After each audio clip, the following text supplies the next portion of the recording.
ada cerita di dalam kontestasi politik partai politik sejarah perjalanan Indonesia bahwa partai politik perebutan kursi jabatan ketua umum partai yang kemarin gak lolos parlemen diperebutkan oleh anak dan bapak. Bapak Presiden Jokowi sudah mengukir dua sejarah baru di dalam PSI. Apa?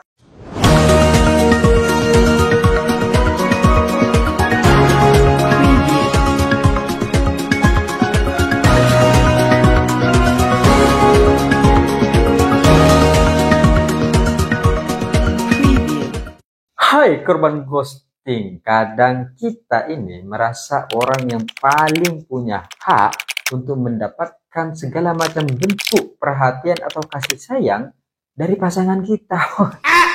Seolah-olah kasih sayang, perhatian itu gak boleh diberikan kepada teman-temannya, gak boleh diberikan kepada keluarganya, semuanya harus penuh ke saya. Itu tuh kan hubungan-hubungan toksik, orang-orang toksik yang akhirnya merusak berbagai macam citra diri atau berbagai macam karakter diri yang kemudian sudah kita bentuk gitu. Kehidupan kita merasa gak nyaman akhirnya. Dan orang-orang toksik ini tidak hanya terjadi dalam hubungan, tapi juga ada di ruang-ruang elit ataupun jabatan-jabatan tertentu. Ada tuh di lingkungan-lingkungan politik kita gitu. Dan kita tahu bahwa akhir-akhir ini ada pembahasan tentang Jokowi sedang mempertimbangkan dirinya mencalonkan diri sebagai ketua umum PSI. Ngurus ijazah itu belum selesai, kita sudah bahas jabatan-jabatan politik. Ini mau kemana gitu. Dan kita tahu bahwa sebelumnya, jauh sebelum ini, Pak Presiden Jokowi sendiri itu menyampaikan bahwa beliau ya akan pensiun, ya kan, menjadi rakyat biasa, tinggal di Solo, main sama cucu. Sekarang berubah pikiran. Ya memang secepat itulah manusia berubah pikiran. Tapi ya gak gini-gini amat gitu, gak bertolak belakang amat. Dan kalau kita lihat sebenarnya ketika Bapak Presiden Jokowi menyampaikan bahwa dia sedang mempertimbangkan dirinya untuk kemudian masuk sebagai pencalonan, dan ini masih dalam pertimbangan karena Pak Presiden Jokowi sendiri gak mau kalau pada akhirnya beliau mencalonkan diri tapi kalah. Jangan sampai gitu kita sudah mendaftar tapi ternyata kalah gitu. Kalimat ini sebenarnya memberikan pesan lain bahwa Bapak Presiden Jokowi ingin terlihat dirinya sebagai seorang politikus yang mempertimbangkan hal-hal hitung-hitungan politik secara matang. Ingin menunjukkan bahwa kalkulasi politiknya itu paling matang. Sehingga ketika beliau mencalonkan diri, jangan sampai kalah gitu. Gak mau beliau ini kalah. Dan dalam satu posisi, kalau pada akhirnya beliau ini mendaftar, ya mungkin calon-calon yang lain yang selama ini pernah diisukan atau yang selama ini akan diusung atau yang selama ini punya potensi mencalonkan diri di ketua umum PSI itu bakal gagal mendaftar gitu, bakal gak jadi. Oh my god, wow, bakal minder lah ke Jokowi gitu, karena Jokowi ini sudah pasti menang kalau dirinya mencalonkan diri. Yang lain ya sudahlah, hormat dan tunduk. Pada akhirnya ternyata PSI ya tidak menjadi partai yang super terbuka kalau akhirnya ujung-ujungnya ya tetap apa kata Jokowi. Ya sudahlah, jangan partai super terbuka tapi partai super Jokowi.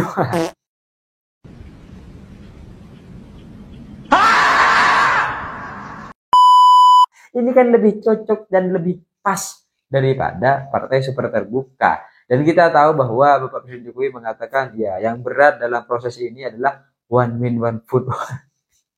Kata beliau yang berat one man one food.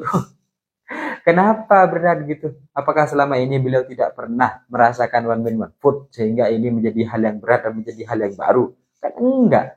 Dan kalangan-kalangan partai politik yang lain juga demikian gitu. Sama aja. Proses partai politik yang lain sama gitu. Hanya bedanya ini diusulkan dari bawah gitu kan, ada sistemnya. PSI nggak tahu ada sistemnya atau enggak.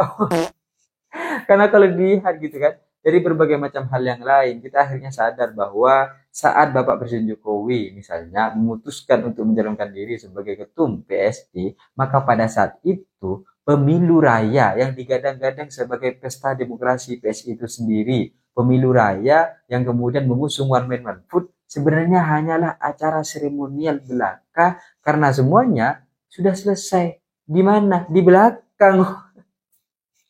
Iya kan? Karena begitu gitu. Kalau Pak Jokowi sudah maju mencalonkan, maka pada saat itu menang sudah sebenarnya keputusannya. Sudah gak ada keputusan lain gitu. Apalagi tempatnya di Solo.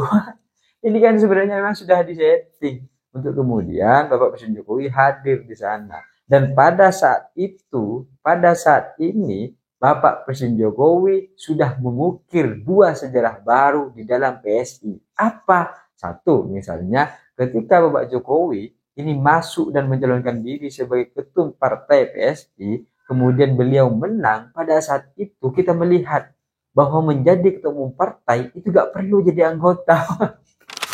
Menjadi ketua umum partai itu gak perlu masuk partai politik terdahulu gitu, bisa mencalonkan dari luar.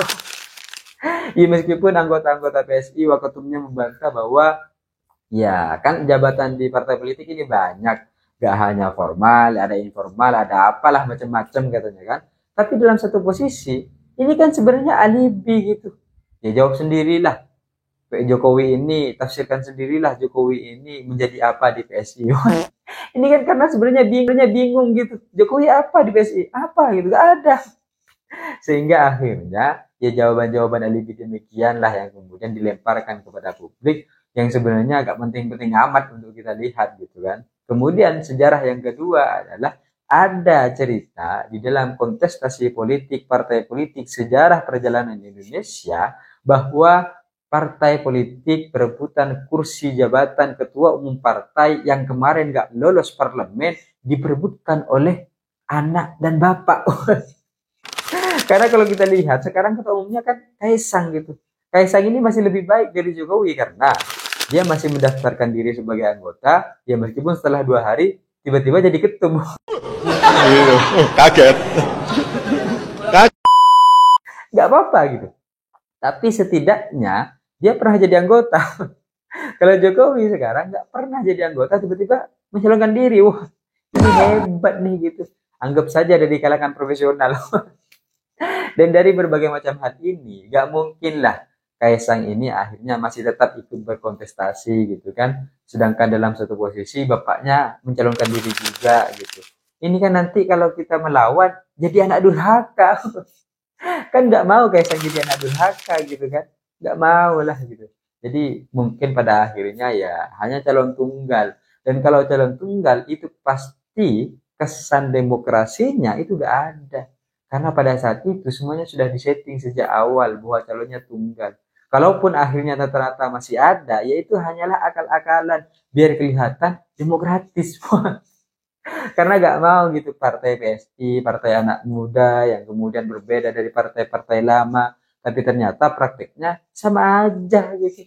Dan kalau dilihat sebenarnya kenapa sih Bapak Presiden Jokowi ini masih maksa masuk dalam panggung politik, ranah-ranah partai politik, bahkan PSI yang gak lolos parlemen gitu, ngapain gitu kan, sekelas Bapak Presiden yang pernah menjabat 10 tahun masih ngurusin partai yang kemarin angkanya 2% gak lolos parlemen. Padahal modalnya itu sudah banyak sekali sampai menebarkan banner di seluruh pelosok negara ini gitu. Kenapa? Ya mungkin karena partai-partai politik yang selama ini dekat dengan Jokowi itu sudah tidak memikirkan Jokowi. Ya karena jabatan presidennya sekarang Prabowo gitu. Ngapain kita masih mikirin Jokowi? Akhirnya berbagai macam kekuatan-kekuatan politik yang dimiliki Jokowi ya hilang. Semakin lama semakin luntur. Ya beliau akhirnya tidak punya pengaruh politik. Partai politik nggak punya gitu. Jadi daya tawar politiknya Presiden Jokowi apa? Nggak ada. Karena sudah bukan presiden gitu. Iya kalau masih presiden beliau masih memiliki daya tawar politik. Kalau sekarang nggak ada, sudah Gibran nggak ada. Gibran bagi partai politik yang lain sudah dianggap kosong. PAN sudah gak mikirin Gibran, deklarasi Prabowo sendirian gitu. Golkar juga gak terlalu agresif memberikan pernyataan atau pendukungan terhadap Gibran gitu. Gerindra nggak ada sama sekali.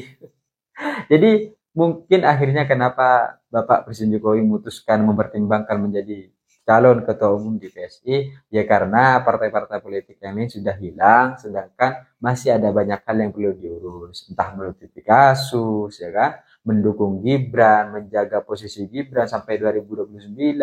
Ini kan hal-hal yang mungkin memang harus dilakukan oleh Bapak Presiden Jokowi. Kalau memang betul demikian.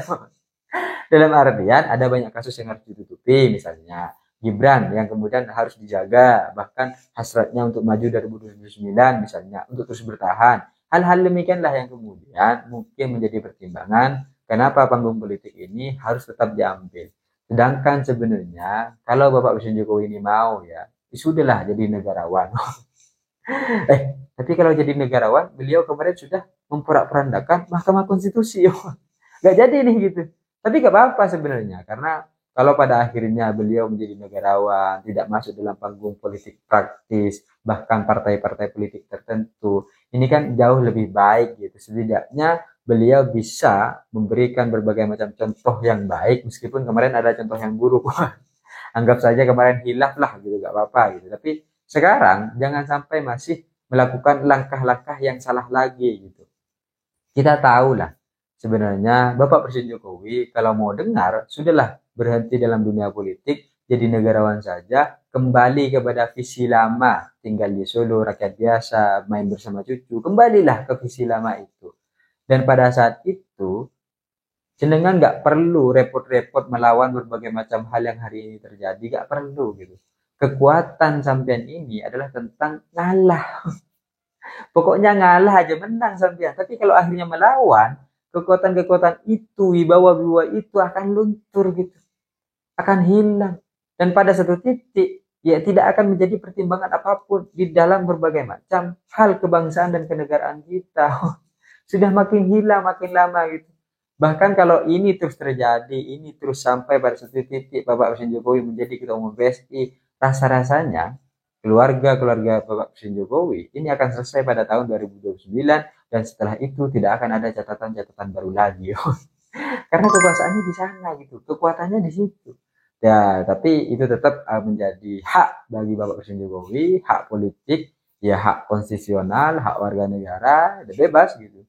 Karena pada akhirnya ya PSI juga gak punya aturan, mungkin gak ada ART yang mengatur berbagai macam sistemnya, sehingga ya hanya terpaku kepada seseorang saja gitu. Jadi gak ada sistem, gak ada aturan, gak ada mekanisme gitu. Semuanya berjalan sesuai dengan apa yang Bapak Jokowi mau. Tapi apapun itu ya kembali lagi itu adalah hak, itu adalah keputusan dan terserah pada beliau. Saya pikir itu cita-cita saya ingin seperti Gibran, tapi saya sadar diri dan sadar posisi. See you, korban posting.